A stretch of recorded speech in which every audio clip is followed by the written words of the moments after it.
wa ala alihi wa sahbihi wa man tabi'ahu ila yaumiddin. Apakah yang membuat orang sehat itu obat atau semangat? Terserah, saya tidak maksa. Kalau yang membuat orang sehat itu obat, mengapa orang banyak berobat tapi mati? Kalau yang membuat sehat itu dokter spesialis, mengapa makin canggih rumah sakit, makin hebat pelayanan, tapi mati tak bisa ditolak? Kalau begitu, yang membuat orang sehat itu adalah semangat. Yang tidak setuju ya tak apa-apa, saya tidak memaksa. Setelah kita duduk dengan para habaib, membaca maulid, zikir dan doa, sholat berjamaah, makin semangat apa tidak? Kalau begitu, yang bisa mengusir bakteri, yang bisa menghilangkan virus adalah obat atau semangat? Semangat dengan tetap makan obat. Makanya sampai sekarang obatnya tidak ada. Carilah dokter kalau ada yang mengatakan ada obatnya. Belum ada.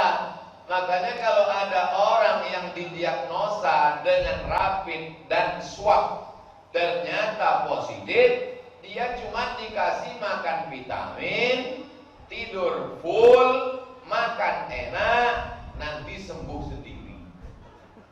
Betul atau tidak? Betul. Obatnya belum ada. Oleh sebab itu, di dalam tubuh kita ini ada tentara. Kalau musuh datang, tentara ini langsung menembak dan menyerang. Musuh itu mati. Nama musuhnya COVID. Nama tentaranya imun. Kalau tidurnya lelap, kalau makannya enak, kalau semangatnya kuat, imunnya kuat, COVID-nya mati. Tapi kalau tidurnya kurang, semangatnya turun, makannya kurang, badannya lemah, COVID-nya menang, imunnya kalah. Inna lillahi wa inna ilaihi raji'un. Simple dan sederhana. Yang percaya, yang tak percaya ya tak apa-apa. Saya tidak pernah paksa orang untuk percaya saya, tapi alhamdulillah sampai sekarang percaya. Yang tidak percaya haters. Al-habaib al-afadil, orang-orang yang kita cintai karena mereka zuriat Rasulullah SAW. Al-ulama al-ajilla, nafa'ana Allah bi rasiri ulumihim wa bi husni adabihim wa lutfihim. Jama'ana Allah ma'ahum ma'al habibil mustafa fi jannatikal ula. Satukan kami dengan para habaib, dengan orang yang paling kami cinta, Sayyidina wa Maulana Muhammad sallallahu alaihi wasallam.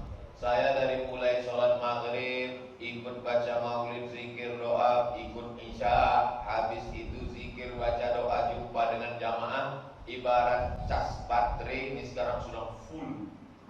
Bahkan bukan cuma baterai full, lengkap dengan power bank.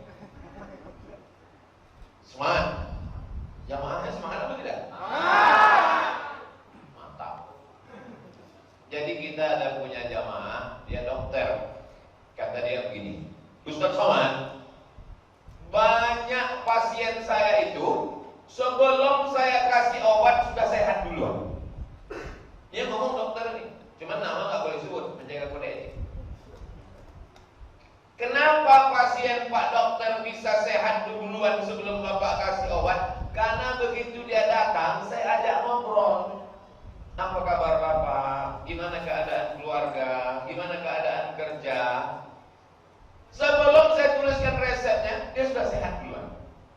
Disitulah saya tahu Pak Ustaz Somad, bahwa ternyata yang membuat orang sehat itu bukan obat, tapi semangat. Jadi sebetulnya selama ini dia datang, yang sakit itu adalah rohnya, jiwanya. Dia tidak tahu mau cerita ke siapa, cerita ke teman di sebelah. Sebelah ini sibuk dengan game online. Mau ngobrol dengan sebelah, Orang sebelah sibuk dengan Facebook, Twitter, Instagram, Telegram, miligram, kilogram. Betul atau tidak?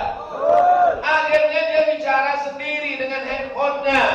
Si handphone ini tidak bisa diajak bicara, paket habis. Akhirnya dia error.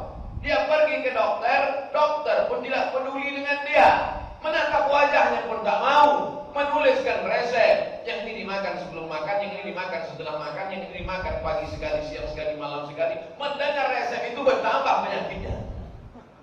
Ketemu dia dengan Pak Dokter yang bicara dengan saya tadi, maka Pak Dokter menyimpulkan pasien ini sudah sehat sebelum saya kasih obat. Pak Dokter, saya tak paham ilmu kedokteran. Jadi kalau begitu orang itu sehat berapa persen karena obat, berapa persen karena semangat.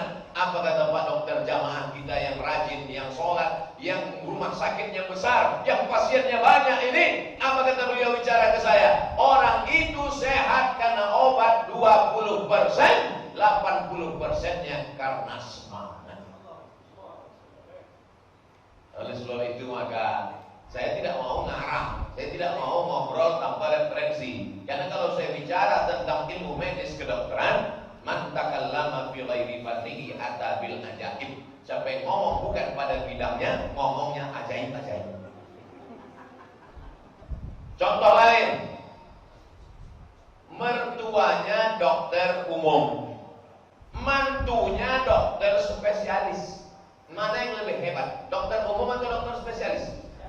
Dokter spesialis lebih hebat. Spesialis fokus jantung. Panu tidak bisa. Hanya jantung saja. Tapi kemudian ketika sang mertua sakit, digantikan oleh menantunya yang dokter spesialis, pasien tidak ada yang mau berobat. Kisah nyata, true story. Mertuanya dokter umum, biasa saja ilmunya. Menantunya dokter spesialis. Ketika mertuanya sakit, pasiennya melihat, mana Pak dokter yang biasa? Gak ada Bu, gak ada Pak. Karena sekarang beliau sedang sakit, digantikan menantunya. Gak mau kami maunya dokter yang biasa itu. Jadi kalau begitu yang dilihatnya itu apanya? Karena ketika dia berobat dengan dokter biasa, dia diajak bicara, diajak ngobrol, diajak sholawat, diajak baca Fatihah, didoakan. Maka sesungguhnya yang membangkitkan kesehatan itu adalah semangat. Tapi kita tetap pergi ke dokter. Jangan gara-gara ini nanti ketika ada yang sakit kepala, semangat, jangan makan obat. Jangan Tuhan kita ditambah, rukun imannya jadi 7. Antum minabillah wa malaikatihi wa kutubihi wa rusulihi wal yaumil akhir wa bi qadri khairihi wa syarrihi wa bi dokter spesialis. Saya tetap ke rumah sakit. Sebelum berangkat ke Pontianak, tidak akan mungkin saya bisa naik pesawat kalau tidak ada rapid test. Sebetulnya di balik cerita itu saya mau ngasih tahu bahwa saya bebas corona. Itu sebenarnya yang berat-berat. Saya tetap pakai masker. Kenapa di dagu maskernya Pak Ustaz? Kalau dipakai di mulut, selorong.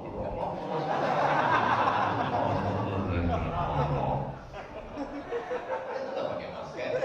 Sebelum di sini tadi tangan saya diperiksa, turun tadi tangan Ustaz Somad kasih 36 masuk. Siram hand sanitizer. Itu ikhtiar. Itu menunjukkan kita ini ahlus sunnah wal jamaah.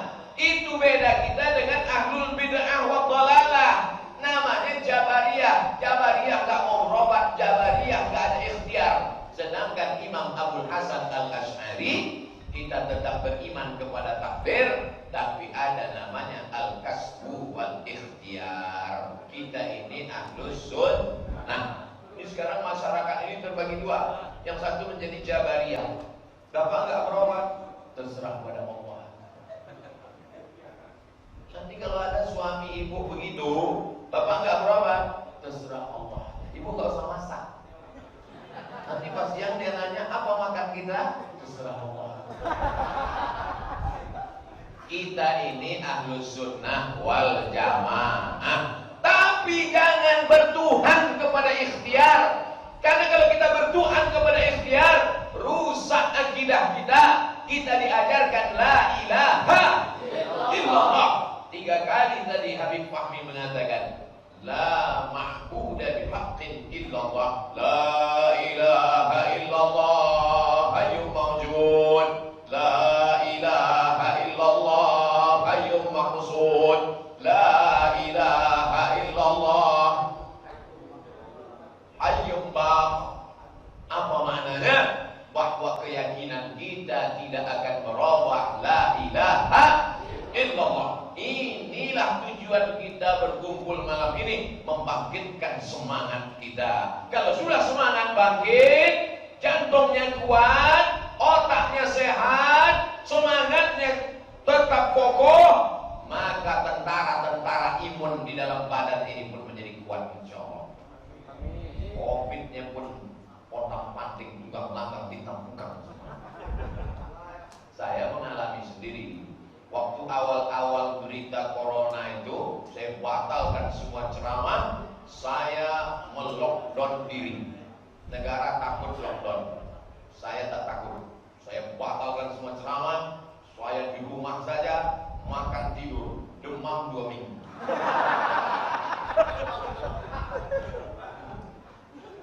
Demam, leher sakit, panas dingin, menggigil, tamu nggak boleh datang. Saya sendirian di rumah, makan enak, tidur enak, tak ada ceramah. Setelah itu saya buka jadwal ceramah online, pakai daring, webinar. Habis subuh sekali, duha sekali, zuhur sekali, asar sekali, maghrib sekali, isya sekali, 6 kali 1 hari. Sehat. Di situ saya paham. Sesungguhnya semangat bertemu jamaah, semangat beramal soleh, semangat berzikir berdoa, semangat membaca maulid, itulah diantara yang membuat imun kita itu menjadi kuat. Betul? Betul. Saya tak percaya, terserah. Silakan aja kena COVID. Oleh sebab itu kalau ada majelis maulid yang bisa ikut hadir, seperti kita malam ini, kita tetap social distancing, berjarak, pakai masker, pakai hand sanitizer, minum kopi, insya Allah COVID cabut. Oleh sebab itu maka jangan takut, jangan cemas. Karena kecemasan yang berlebihan itulah yang membuat jantung kita lemah. Takut, cemas, ngeri, asam lambung naik, diabetes kuat, jantung koroner meledak. Yang turun cuma asam urat, turun ke kaki. Oleh sebab itu saya lihat para habaib semuanya sehat. Kenapa? Karena mereka sudah menghabiskan ketakutan mereka hanya kepada Allah Subhanahu wa ta'ala. Sallallahu ala Muhammad sallallahu alaihi wasallam. Sallallahu ala Muhammad sallallahu alaihi wasallam. Selesai. Man shalla alaihi salatan, siapa yang bersolawat kepadaku 1 kali, sallallahu alaihi biha asyra, huttat anhu asyra sayyi'at, wa rufi'at lahu asyra darajat. Orang menyebutnya katanya energi positif. Kalau kita bertemu dengan orang, bangkit energi positif, bangkit semangat, bangkit spiritual, bangkit, itu bahasa-bahasa mereka saja. Aura lah katanya, energi positif lah katanya, gelombang elektromagnetik lah katanya, tak apa-apa katanya. Kadang orang sekarang ini ngomong makin tak dipahami orang, makin suka deh. Kita dalam rangka membangkitkan energi positif, aura kita, elektromagnetik, apa nih kau entah.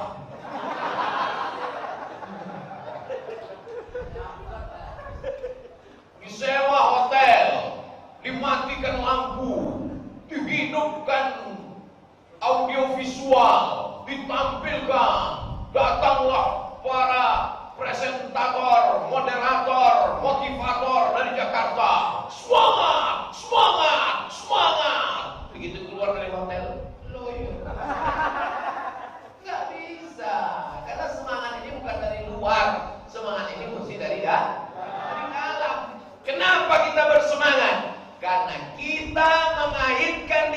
kita, mengkonekkan diri kita dengan yang paling bersemangat. Allah turunkan semangat kepada dia, dari dia baru menebar ke kita semua. Itulah semangat yang paling tinggi. Langsung ke kota Al-Madinah Al-Munawwarah. Assalamu alayka ayyuhan nabiyyu.